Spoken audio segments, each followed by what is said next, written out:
Depending on where you're at in your pregnancy or postpartum journey, traditional burpees may not be the most appropriate movement for you. So I'm going to show you some options that you can do in place of regular burpees that still kind of look like burpees and still elicit a similar response. So starting out, we're still working towards the floor, but we're going through a limited range of motion and maybe slowing it down a bit. So the first way is just jumping back, in, and up, okay? If that jumping feels okay, that little bit of jumping there, you can do that. If it doesn't, you can walk it. So coming down, you can do a shorter range of motion, push up, and then step up.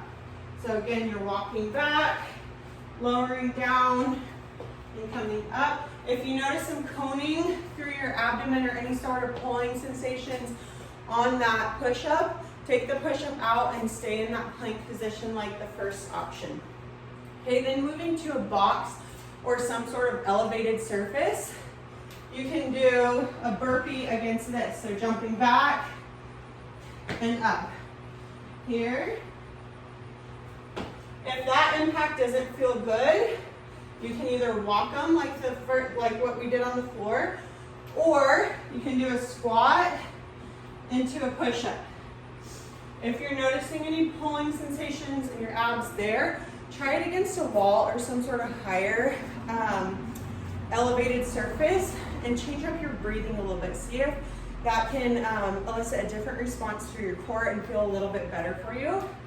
And then the third option is using a band. So you'll set up a band on a pole, anywhere from hip to shoulder height, somewhere in between there. Getting inside it and walking out a little bit so you have some good tension on the band. You're gonna squat down, push out. Squat down, push out. So depending on how those feel for you, those can be really great options. It's not an all-inclusive list for burpee substitutes for pregnancy and postpartum, but you can start there and see how you feel.